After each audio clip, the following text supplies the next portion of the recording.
Chief secretary Sindh Asif Haider Shah ने बल्दिया उस्मा कराची और बेवा के तरफ से 4 ट्रक कटने का नोटिस लेते हुए यकीनी तौर पर भरपूर कार्रवाई का इंदिया दिया था और डिप्टी कमिश्नर के लिए 24 घंटे में इंक्वायरी कमेटी तश्कील दे के रिपोर्ट पेश करने के लिए कहा था, लेकिन उसका असर अब पूरी सिंध की सतह पर पहुंच रहा है। 4 दिसंबर 2024 को मोहम्मद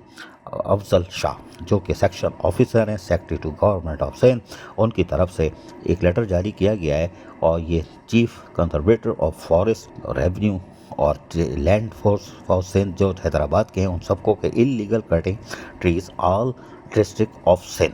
यानी उन्होंने बात कह दी है कि जो गैर कानूनी तौर पर दरख्त काटेगा उस पर पाबंदी लगा दी गई है और इसके लिए पूरी कोशिश की जाए कि एक दरख्त लगाया जाए, ना कि सिर्फ इसको काटा जाए। दरख्तों की कटाई छटाई पर जो फोकस होना चाहिए था उसमें छटाई पे होना चाहिए था, लेकिन लोग कटाई पे ज़्यादा कर रहे हैं। यही हुआ कि बल्दिया उस्मा कराची और बेवा के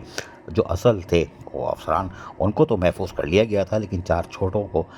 बलि का बकरा बना दिया गया था। लेकिन अब सिंध की सतह पर अफसरान को बचाने के लिए कि वो कोई ऐसी हरकत में ना पड़े, और यकीनी तौर पर आलमी सतह पर भी ये खबरें बनती हैं कि आपका रिकॉर्ड ख़राब होता है कि जहाँ पर माहौलियाती आलूदगी बढ़ती जा रही है वहीं दरख्त काटे जा रहे हैं। लेकिन अब सिंध की सतह पर वाज़ेह तौर पर ऑर्डर जारी हो चुका है कि अब कोई दरख्त की गैर कानूनी कटिंग में या कानूनी भी होगी तो उसके लिए भी बड़ी फौर इजाज़त लेनी पड़ेगी, वजह बतानी पड़ेगी। ताहम वाज़ेह तौर पर कह दिया गया है कि गैर कानूनी तौर पर किस किस्म की दरख्त की कटाई पर पाबंदी आयद कर दी गई है। अजीज़ आरिफ, KBS बल्दियाती न्यूज़ कराची। ऐसी ही खूबसूरत वीडियोस फ्यूचर में हासिल करने के लिए रेड बटन पर क्लिक करके और बेल आइकॉन को प्रेस करके हम सबके सब्सक्राइबर बनना मत भूलिए।